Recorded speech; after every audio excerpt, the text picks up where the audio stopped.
Hello again. It is DrumBoyReadsSlow with another edition of reviewing the Absolute Universe up to its current issue.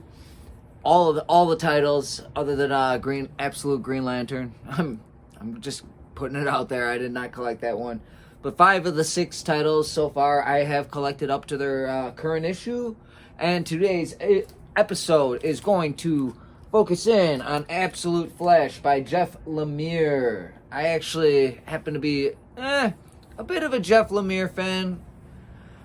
I say it in that tone because I don't know. Maybe I'm not a fan. Maybe I don't know. You know, it's one of those characters in comics. I kind of got drawn to some stuff, and then next thing I know, but let me let's get into this comic, and then we got some special stuff going on today. I've got some more titles in their infancy to get into. Let's get you enwrapped in some of the current stuff. So we got some mini reviews going on today, and actually, I couldn't be any more excited about comic books because of those mini reviews. So let's get into it. Boom. Hold on. Hear me out. If you've already started Absolute Flash and given up on the title, you might have jumped the gun. Because this title, the more you read it all at one time... Wait, hold on. I wasn't done with my monologue yet, Flash. Alright, first and foremost, first impressions. I had... All my first impressions were based on reviews. Monthly comic review... Weekly comic reviewers, New Comic Book Day reviewers. A lot of them happen to be people who owned comic book shops or worked in comic book shops. I noticed, so they got the jump on it, so that every Wednesday you got that actual rating on a comic you haven't even had a chance to read yet. But that's all good. That's all good because they're missing out, and this is a prime case of that. With Absolute Flash, we have a situation where my first impression was, this isn't going to be a good book. Jeff Lemire missed the mark. He was the wrong writer for this project. Nobody knows where it's going, blah, blah, blah, blah, blah. Well, I found, personally, that, my theory on reading the books all at one time versus reading them as, upon release, just boom, and then waiting, and trying to retain information. My theory about reading the runs and, all this, I hope I use the word correctly, but sequentially reading to see if it's essentially worth reading, is, it proves a point about comics and some of the direction that these authors who are a little more cinematic in their approach and a little bit more, they're building something. And so anyway, but before we get into beyond the first impressions, because for me it was just a flash, no pun intended, flash read 1 through 8. I had the excellent experience of reading some new comics. One from Image. We'll get into the title in a second. I'll unveil that. And then one is a bit more of a mainstay that I've been sleeping on. And I've never done this before, but I jumped in on a last issue as it's now going to take a new title. Anyway, let's get into these mini reviews first before we get into the big one. All right, so first up, this is going to see issue 4 very shortly. One of my new favorite writers, kind of the Jeff Lemire situation, except he keeps proving himself exactly what I'm looking for in everything that he does.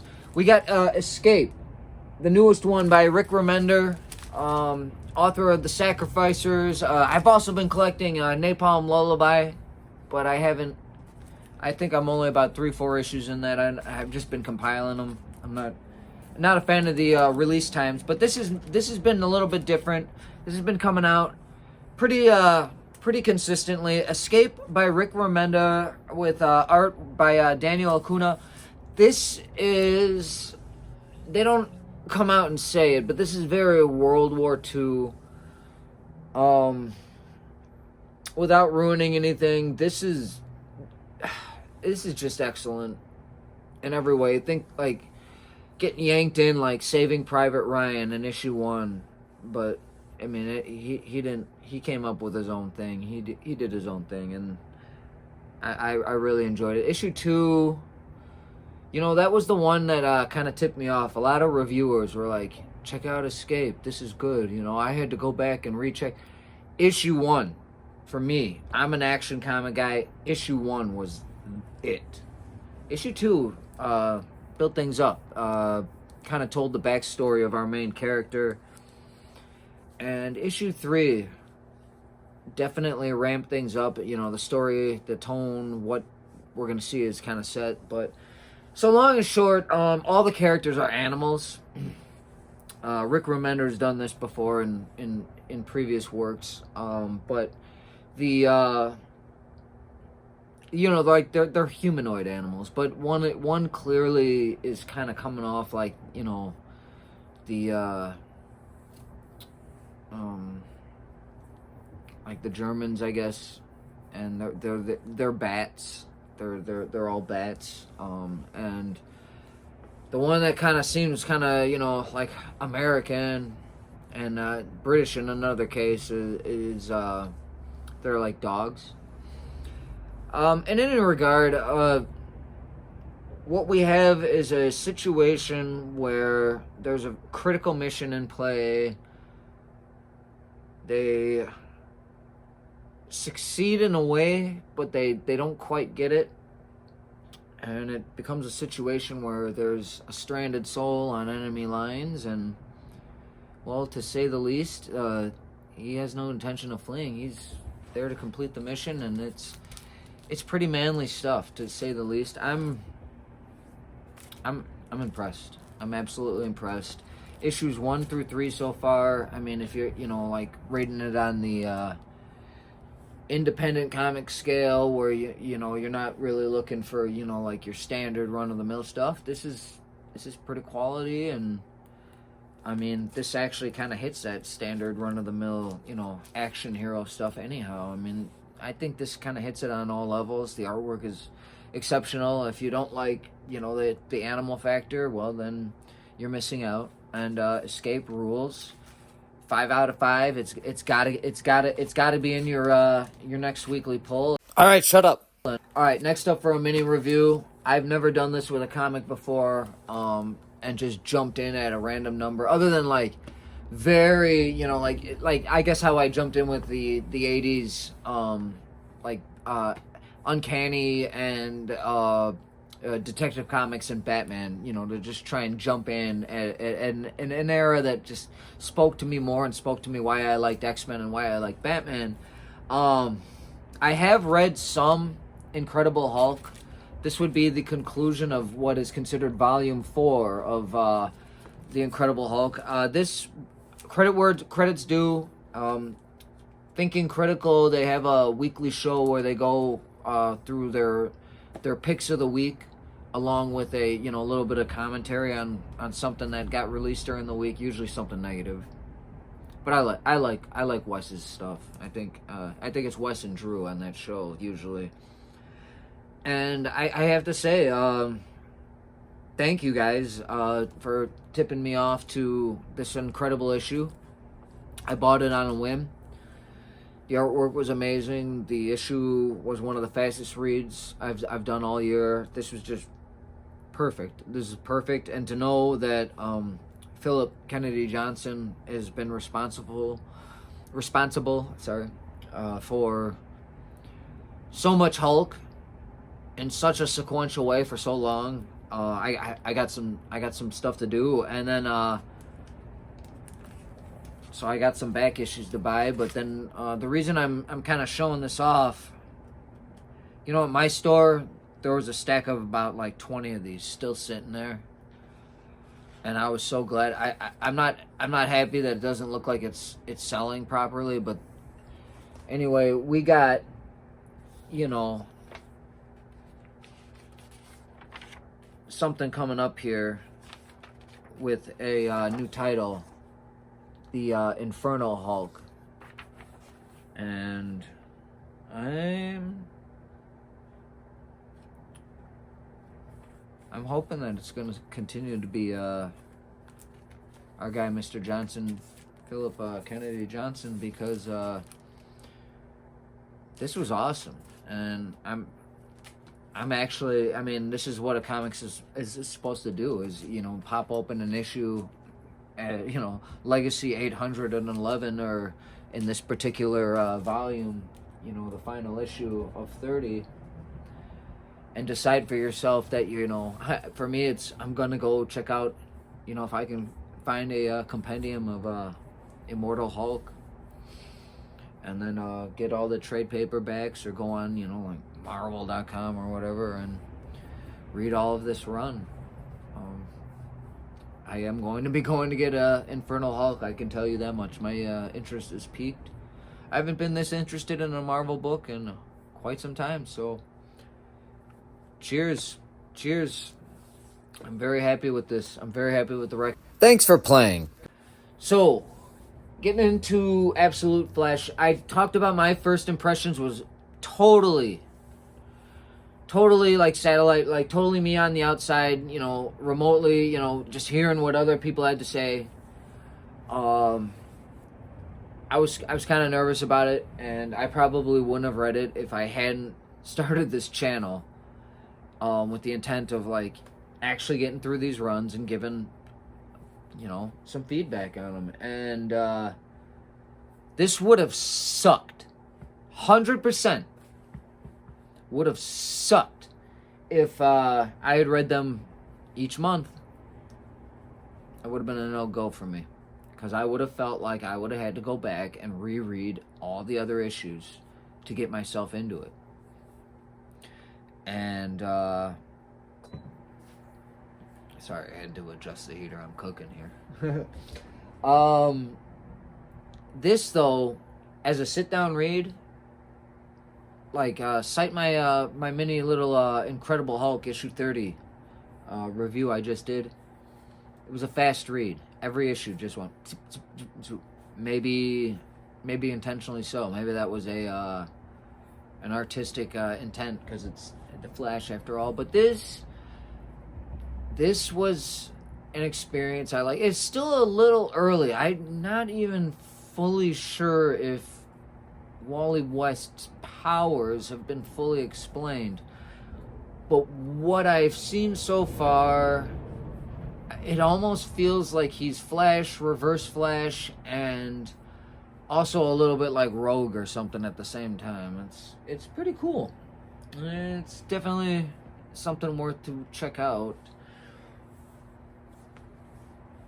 What I really liked here was that what I didn't get out of Martian Manhunter, I did get out of, you know, Jeff Lemire's version of storytelling. He's got his style. He's got his method. He likes to do things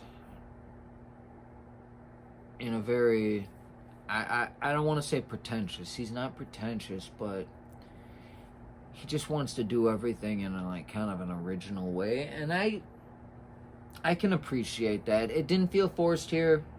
Sometimes with him it feels a little forced, but this feels borderline between one of his, like, you know, very real slice of life, you know, feeling almost type of titles, and one of, you know, take your pick of, you know, your standard procedure, you know, comic books where it's just, you know,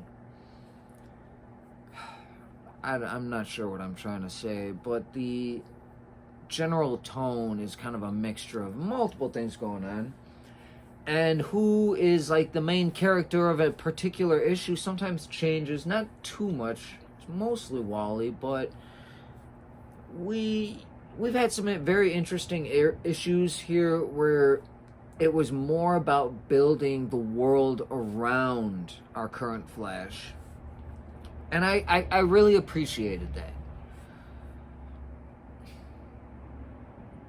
I don't want to say, like, Quentin Tarantino-esque, where, like, they spend, issue here building up, one conversation or one set of characters, and then they do another, scene where it's like, they fill in the plot with another, and then they clash them together. But it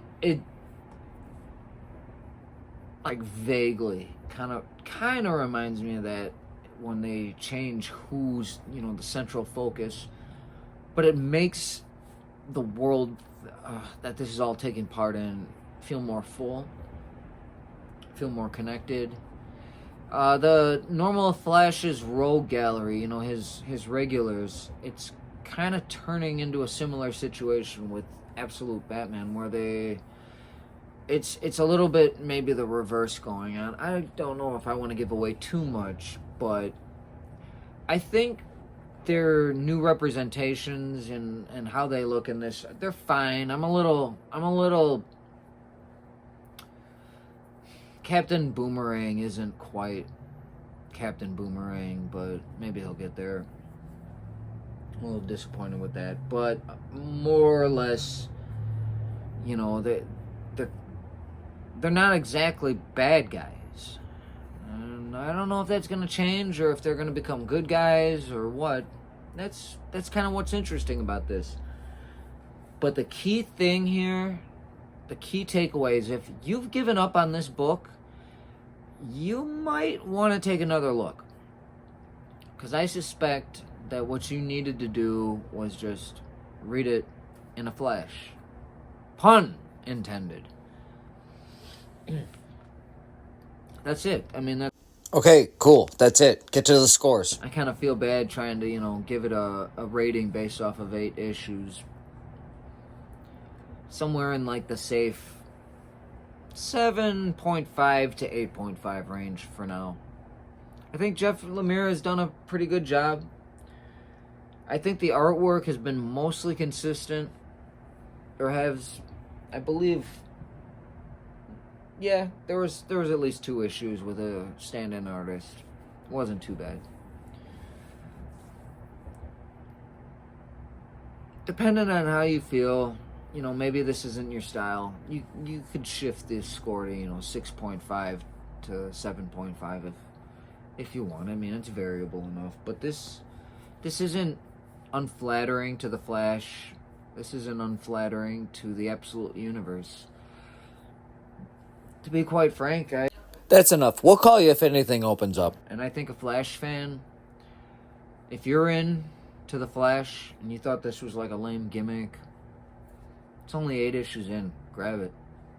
Grab what you can. Great, cool. We will. It kicks ass. Let's kind of stick with the 7.5 to 8 for me. Me personally, my gut.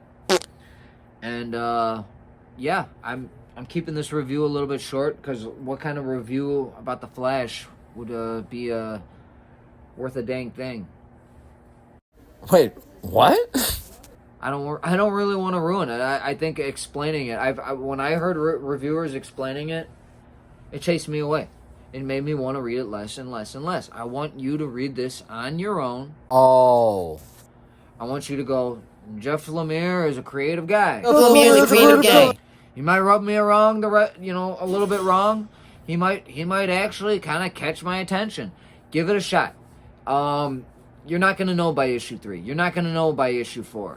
By issue 5, I bet you're hooked. I bet you I'm not. I bet you are. But yeah, compile them. I'll let you know. Drum Boy, you want to check back with the channel? I don't. Check back with me around issue 13. Nah. I'll let you know, because I'm okay. gonna read this one a little bit more aggressively and keep up with it. If it falls off, yeah, you'll at least see a short. I'll be like, cut, feed. You got it. This has been Drum Boy Reads Slow. I got some more stuff coming up. No, I got some more, budding new titles. Yeah, budding new titles. Get to the point about next week's show. We're gonna have Infernal Hulk 1 coming out. I think it's going to be really good. I think it's going to be interesting. I like what this dude's doing. And definitely check out Escape. Don't sleep on that. Don't sleep on that at all. Flash, hey, we'll keep you updated. I'm sure there'll be a lot of trade paperbacks if you want to sleep on it, but this is one of those ones. And Hey, 8 issues isn't really a lot of shops have catch-up packs with variant covers. Yeah, you don't get all cover A's, but I mean, it's still really close to the time it was like, the idea was We all know how to shop for comics and how eBay works. yeah, let's do this thing.